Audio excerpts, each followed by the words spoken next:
Okay, we're going to go to our next question that comes from Michael from Jackson. You're on the line and welcome to Law Call. Ask your question now, Michael. Okay. I just recently left the hospital, and prior to that, I was told that I have a cancer on one of my lungs.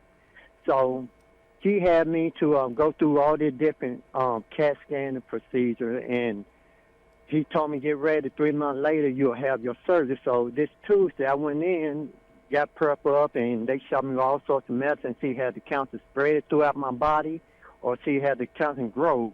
And so once I've been in the room and I got transferred, I was about to get ready to go into the surgery room. Then he told me, he came in, the doctor was like, well, you don't have cancer, you have a nodule. And I told him, I thanked him I didn't have it. And he had me going through anxiety, had me depressed, had me taking that medication, being in that room for like 2 hours. And I lost weight behind that. And come to find out, when I left, I started feeling sick from the medicine they injected in me, that I had to be in that room for 2 hours. And come find out, I didn't have cancer, and I lost weight going through anxiety. So what should I do about that? Thank you for your call, Michael, and thanks for sharing your story. My mouth dropped when I heard that, but I'm going to let our experts here, our attorneys, answer your question. Ken, what are your thoughts about his question there? Well, first of all, Michael, I'm sorry you've gone through that. It does sound like a terrible experience, and I appreciate you calling. Unfortunately, sometimes cancer is misdiagnosed, and when you have cancer, it's misdiagnosed. In this case, somehow there was some tests where they thought that you had cancer. We'd have to look at the specifics of the records to see what you went through. It sounded like the last test you had, it might have been a PET scan or some sort of study. I'm not sure.